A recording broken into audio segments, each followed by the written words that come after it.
Здравствуйте! В эфире программа «Энергетика Якутии. Отраслевые новости». С вами Татьяна Каракулова. И вот о чем мы сегодня расскажем в нашем выпуске. Специалисты центральных электрических сетей восстановили около 400 опор на 23 линиях электропередачи. Росгидро повысит надежность сетевой инфраструктуры Якутии. Якутскэнерго и дочерние общества завершают подготовку к зиме. Специалисты центральных электрических сетей восстановили около 400 опор на 23 линиях электропередачи, пострадавших от лесных пожаров.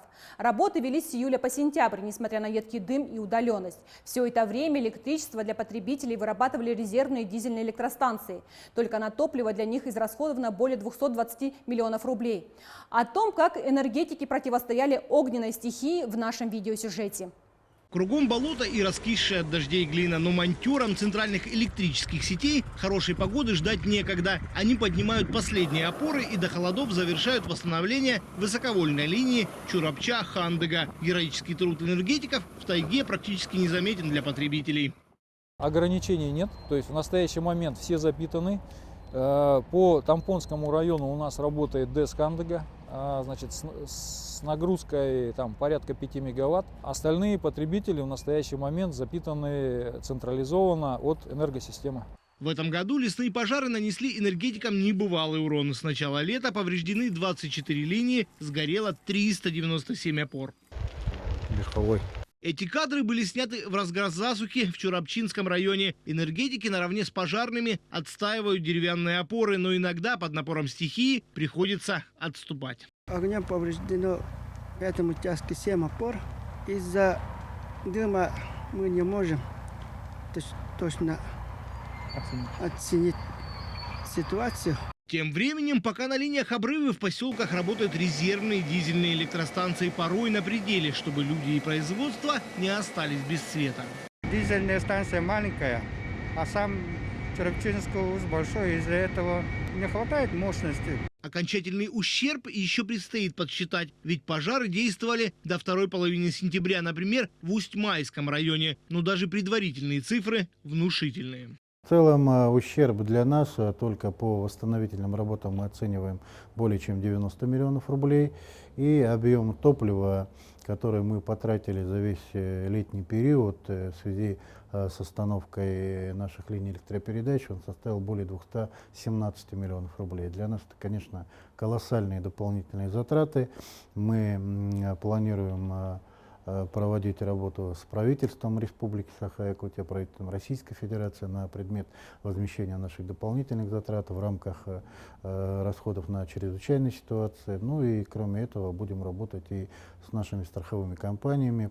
Несмотря на собственные потери, энергетики в числе первых пришли на восстановление внутренних сетей сгоревшего микрорайона села Бяськуель. Когда строительные бригады начали поднимать стены новых домов, электричество для станков, рубанков уже было. Недавно провели уличное освещение и отдельную линию на коровник. Все для того, чтобы с приходом зимы жизнь вернулась в привычное русло.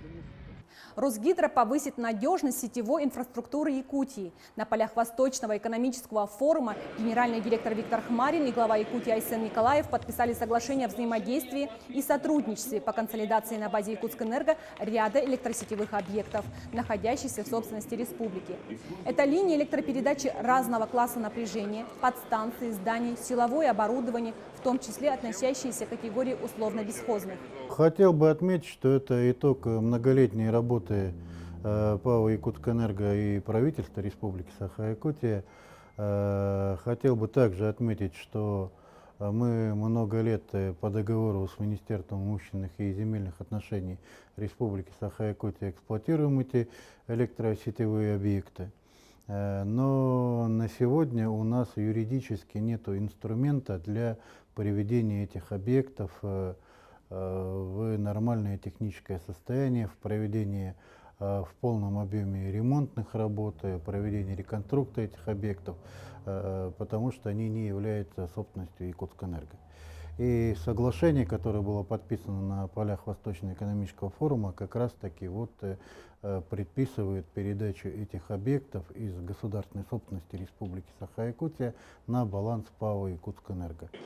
Кроме того, в рамках форума было объявлено, что группа «Росгидро» инвестирует более 370 миллиардов рублей в развитие электроэнергетики Дальнего Востока. В частности, в Якутии планируется построить вторую очередь Якутской ГРЭС-2 и ввести новые энергоблоки на Нерюнгринской ГРЭС для электрификации восточного полигона российских железных дорог.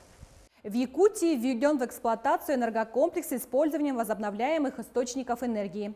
Он обеспечивает надежное снабжение потребителей отдаленного села Улахан-Кюль в Верхоянском районе. Энергокомплекс состоит из современной дизельной электростанции мощностью 600 киловатт, солнечной электростанции на 400 киловатт и накопителя энергии мощностью 125. Все оборудование объединено автоматизированной системой управления. На данный момент первый такой, скажем, уникальный объект, который был построен в рамках энергосервисного контракта. Установленная мощность порядка составляет 1 мегаватта, 1000 киловатт. Уникальность в том, что она действительно в такой труднодоступной местности построена. На данный момент запуск состоялся, он работает в таком, скажем, тестовом режиме на данный момент. Идет обкатка, идет опробование и проверка всех систем. Подобные энергообъекты в скором времени появятся и в других населенных пунктах Якутии. Это позволит значительно сократить объемы завоза топлива, а также снизить воздействие на окружающую среду. Якутскэнерго и дочерние общества завершают подготовку к зиме. За лето был проведен запланированный ремонт оборудования, заменены тепловые сети, проведена реконструкция ряда объектов. На финишной прямой завоз топлива в отдаленные районы. Подробности в нашем следующем сюжете.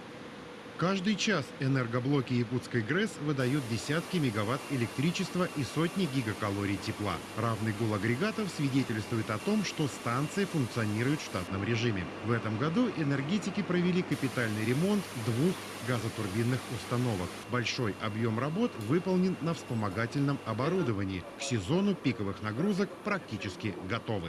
До конца сентября нам предстоит провести дополнительные противоаварийные, противопожарные тренировки с оперативным персоналом. Кроме того, до конца сентября мы должны выполнить опробование всех газотурбинных установок на резервном жидком топливе. Для этого у нас сформирован аварийный запас. А в здании по соседству пиковой водогрейной котельной пока тихо. Ее запускают в работу, когда не хватает тепловых мощностей Якутской ГРЭС. Таким образом обеспечивается надежное теплоснабжение жителей самого крупного города на вечной мерзлоте.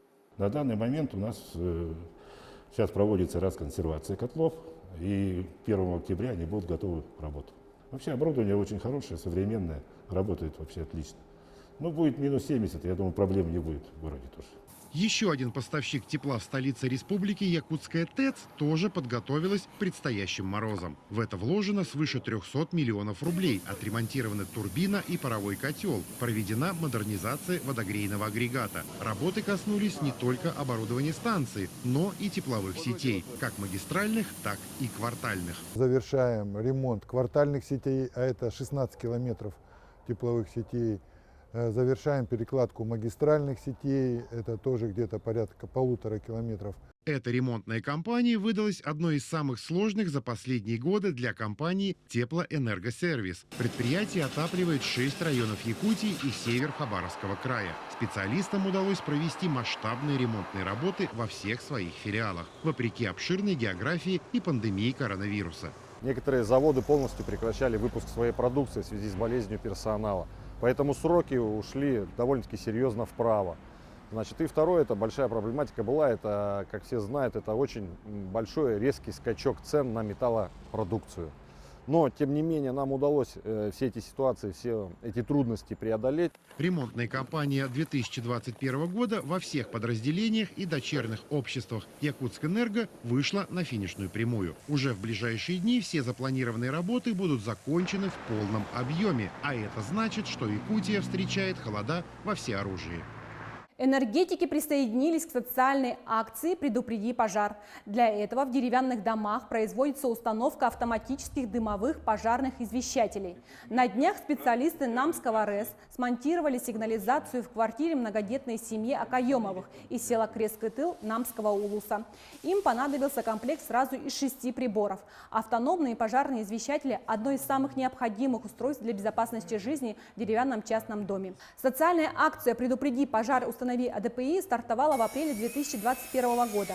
Ее инициатором выступил Государственный комитет по обеспечению безопасности жизнедеятельности населения Республики Саха-Якутия. В учебно-производственном центре подготовки персонала энергетики начались занятия. Новый учебный год здесь начали в новом здании, построенном при поддержке Русгидро на средства инвестиционной программы «Якутскэнерго». Теперь это современная образовательная площадка для рабочих и специалистов в области энергетики, что имеет огромное значение для повышения надежности энергоснабжения потребителей региона. В центре оборудованы 20 различных лабораторий и классов с современным программным обеспечением, тренажерами, а также общежитие на 74 места для иногородних студентов. У нас увеличивается количество персонала, который проходит обучение, в том числе сторонние организации, поскольку сегодня ситуация такая, что требуется реализация новых программ, дополнительных программ, не только для Якутскэнерго, но и для организации Республики Саха-Якутия. И с этого года студенты 2, 3, 4 курса Северо-Восточного федерального университета, они будут проходить у нас практическую подготовку по ряду дисциплин. Следующим этапом строительства станет обустройство учебно-производственных мастерских и полигона с учебной подстанцией 6-110 киловольт, оборудованием линий разных классов напряжения для отработки навыков по безопасной работе на высоте. На сегодня у меня все. До встречи в следующем выпуске программы «Энергетика Якутии».